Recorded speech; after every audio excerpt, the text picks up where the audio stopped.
Euh, j'ai vu un documentaire que j'ai trouvé très bien, qui est d'ailleurs montré à New York, à la galerie. Je crois que c'est un documentaire de 2008. Mais il y a quelque chose que je ne comprends pas, parce que ça, j'ai entendu parler de tout ça, mais comment on passe du fils de fabricant de voitures à cheval à l'abstraction? C'est quoi le pont entre les deux? Le pont, c'est même pas un pont. J'ai toujours été abstrait sans le savoir. Je peignais des arbres l'hiver sans feuilles. Et qu'est-ce qui se passe quand on aime un arbre l'hiver sans feuilles?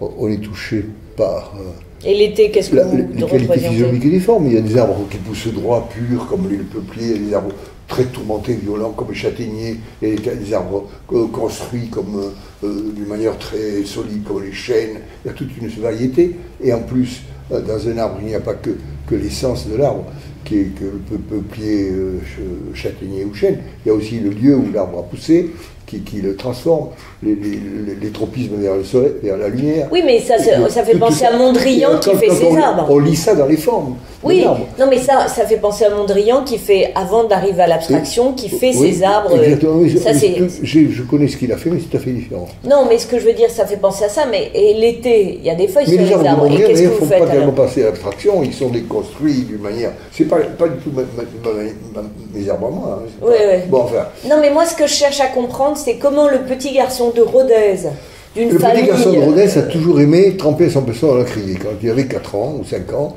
on m'offrait des couleurs, et ma sœur notamment, et on me disait, mais c'est joli les couleurs. Et je préférais tremper mon pinceau dans la criée d'encre noire.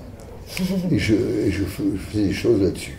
Alors il y a une anecdote que la famille a racontée, que je pourrais raconter de nouveau, mais ça a été raconté tellement souvent que j'aurais la peine d'en parler.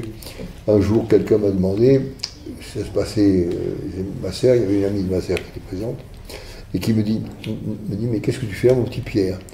Et j'ai répondu, de la neige. Et alors, elle a hurlé de rire, évidemment, voir de la neige avec du noir. Et moi, j'étais timide, j'étais plutôt... Mais avec l'encre noire? L'encre noire. Alors, mais ça, c'est l'histoire qui a été racontée. Pierre Encrevé, qui a fait ma livre, s'occupe de moi, est allé trouver une vieille cousine qui a commencé à lui raconter l'histoire qu'on avait déjà racontée 50 fois, je l'ai arrêtée. Mais cette vieille cousine a raconté des histoires sur moi, enfant, que je ne connaissais pas. Ça m'a intéressé à cause de ça. Mais... Quand il a été interviewé, elle avait 100 ans.